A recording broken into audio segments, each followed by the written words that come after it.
Here we go, guys. Real quick chart school on silver and why we went short where we did. Actually, right here at the red arrow, as you can see, we went short there. The main reason being is that we waited for the candle to close, and when it did, it was obviously under the previous green candle. And reason why that's important is that we didn't get any follow through. Okay, so we saw that obviously as weakness. Also, the DXY was a little strong at that point in time as well.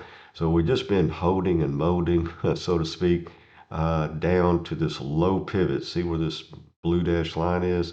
This low pivot where we did basically just a pivotal 180 back up. And a lot of times when price comes back in, you'll be able to get a little bit of support here at those low or high pivots. Okay, so everything you need to know about the chart, here's the price for today currently. Okay, everything you need to know about the chart is going to be on this side. Of course, all that has already happened, but over here there's nothing to go by. Okay, obviously price hasn't been there yet, so you use the left side of the chart to put your estimate. You try to get the highest odds, highest probability of your left side of the chart of what price might be doing over here on the right side of the chart when it gets there. Okay, right now we're getting a little bit of a bounce here. Okay, but on and off throughout the morning so far, we've been green, we've been red.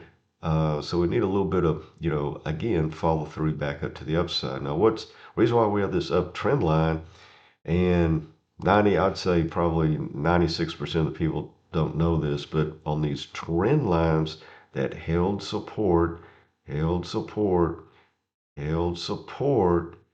it breaks down on the fourth or fifth hit. Okay, that's normal, odds, probabilities on these trend lines, these uptrend lines. Also, a trend line to the downside, a lot of times will do the same. You'll get, those three hits, and then on the fourth, it'll break out. Either to the upside, depending on if the trend line's down, or to the downside if the trend line's up. And what's interesting is that according to classical technical analysis, which we might be setting up now, once it breaks it, it'll come back, retest, and then continue lower. It'll retest to see if that is now resistance, which most times it is, and then price will continue lower. Okay, so keep that in mind, in case we start moving up. We have the 200 as real strong resistance with this big sell-off candle. So a lot of things here, factors that can hesitate or slow down the move of the price of silver back up to the upside, especially if the DXY US dollar currency index, catches a bid and starts being a little more, stronger. Now this red dash line we'll finish up here is a measured move that's taught to our Patreon members, and it's in the course below. And it has, high odds, high probability of support if you're coming down into it. And then if you're coming up into it, it will work as resistance. Okay.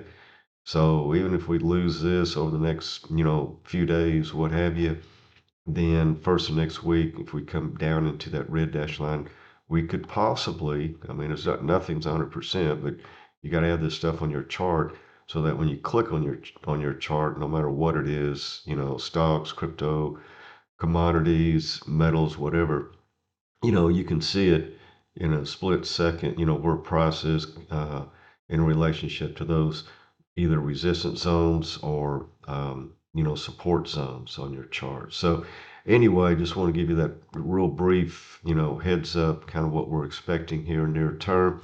And in the meantime, thanks so much for watching, and we will see you on the charts.